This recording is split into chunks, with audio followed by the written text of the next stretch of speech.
What's going on, everybody? It's your boy Brian back at it again with another episode of the High Notes Podcast. I'm back at it again with my co-host here, AP. Yes, sir. And Melly. Gentlemen, we have a lot of topics to touch on today. Most of it is a good chunk of it's going to be music related, but let's just jump right into it. Gentlemen, let's start off with this Bikini Bean suicide. Have you guys heard anything about this situation? The ultimate Gooner. Yeah.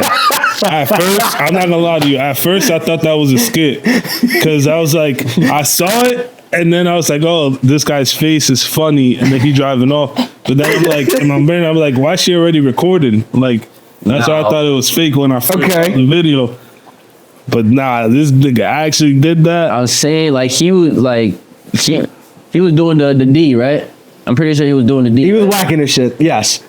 So for the audience out there who doesn't know anything about this story, there is I don't want to say like naked restaurants or coffee shops. So it's Hooters. It's Hooters, but like for coffee specifically. Yeah, it's like Starbucks. If Hooters and Starbucks had a baby, it would be Bikini Bean. That's the name of the. But they wear like lingerie, so they wear like less. Correct. But a gentleman pulled up in a Dodge Challenger. Mind you, this is crazy from beginning to end because it is an untinted vehicle, so you can see straight through the glass. Oh, he had his window down. But it was even if he had his windows down, it's an untinted vehicle, which is crazy all on its own.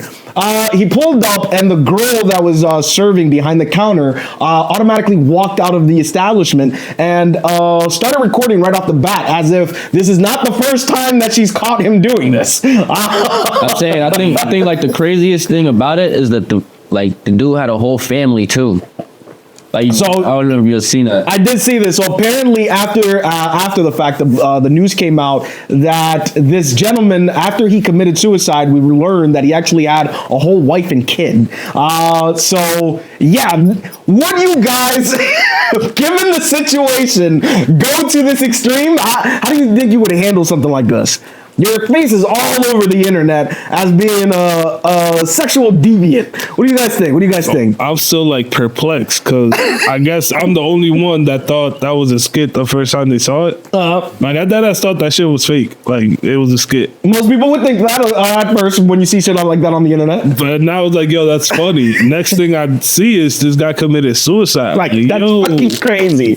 But you have to think about this. This guy's face went all over the internet. It's still going too. It's still going. He could not escape that.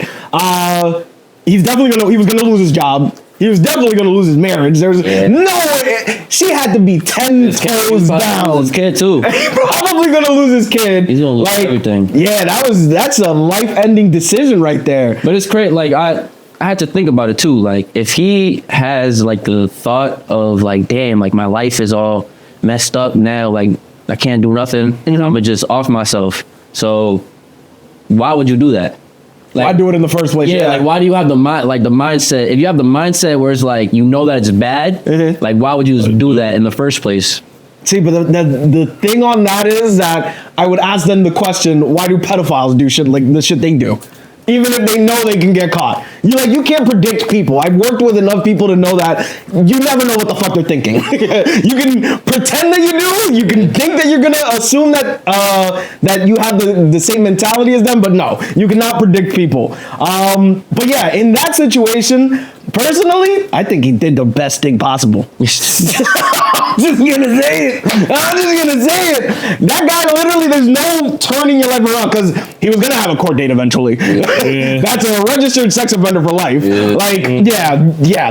That's a tragedy. Now it's sad that he did lose his life and he did take that route. Like he kind of was gonna already lose his life. You know what I'm saying? He's gonna lose his job. He's gonna lose his family. Like he was gonna have like struggle to get an income too. You know? Yeah, that's true. Like it was just. Yeah, that's a rough situation. But yeah, I personally don't think that anybody put in that situation would have thought probably otherwise, because your face is all over the internet at this point. Yeah. There was no getting out of this at all. I mean, I think it would have blown over in like 5 years. Nah. I mean, yeah, like Out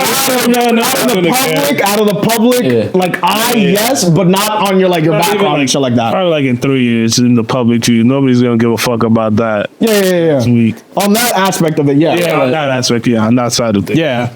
Yeah, but like he's still not gonna have his kid. He's not gonna have true. His marriage, like he's just I don't know. All right, gentlemen. Job too. Hey, but anything about this whole situation, like the memes are hilarious. Like I don't know if y'all been on Twitter, but like yo, the memes are so funny. Nah, I haven't seen it. I haven't seen any of the memes aside from the memes on like Instagram. But I only saw them for like a day, and then I didn't care about the story anymore. I'm not gonna lie. Yo, like someone was like imagine this is the legacy you leave your son. Nah, that's Right? Nah, that's fucking tragic. That's crazy. That's insane. That's OD.